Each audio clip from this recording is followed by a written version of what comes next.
कैसे मोदी जी ने नौजवानों को पकौड़ा तलने के लिए कहा, आप अखिलेश यादव, आदरणीय अखिलेश यादव जी, आप नौजवानों के भविष्य हैं, सबसे ज्यादा उत्तर प्रदेश और देश में नौजवान है युवा, आप एक रास्ता बताइए कि आप जब आएंगे सरकार में और देश को नया प्रधानमंत्री जब मिलेगा तो सबसे नौजवानों के लिए आप क्या व्यवस्था करेंगे? देखिए, देश के सामने बड़ा सवाल है, और बड़ा सवाल इसलिए है कि जो आंकड़े भी आ रहे हैं वो डराने वाले आंकड़े हैं कि हमारे यहाँ कितने नौजवान बेरोजगार हैं।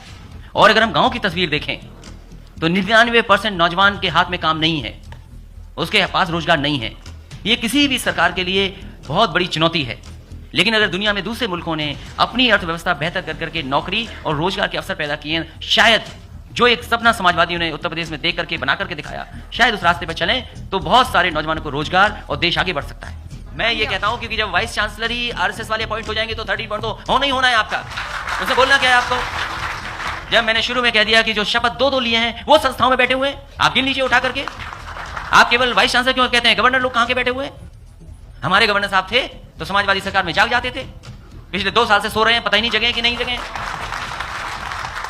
और फिर ये नौकरियां, हमने तो गोरखपुर की यूनिवर्सिटी की नौकरियां देखी हैं, जिनका बोट लिया उनको नौकरी से बाहर कर दिया।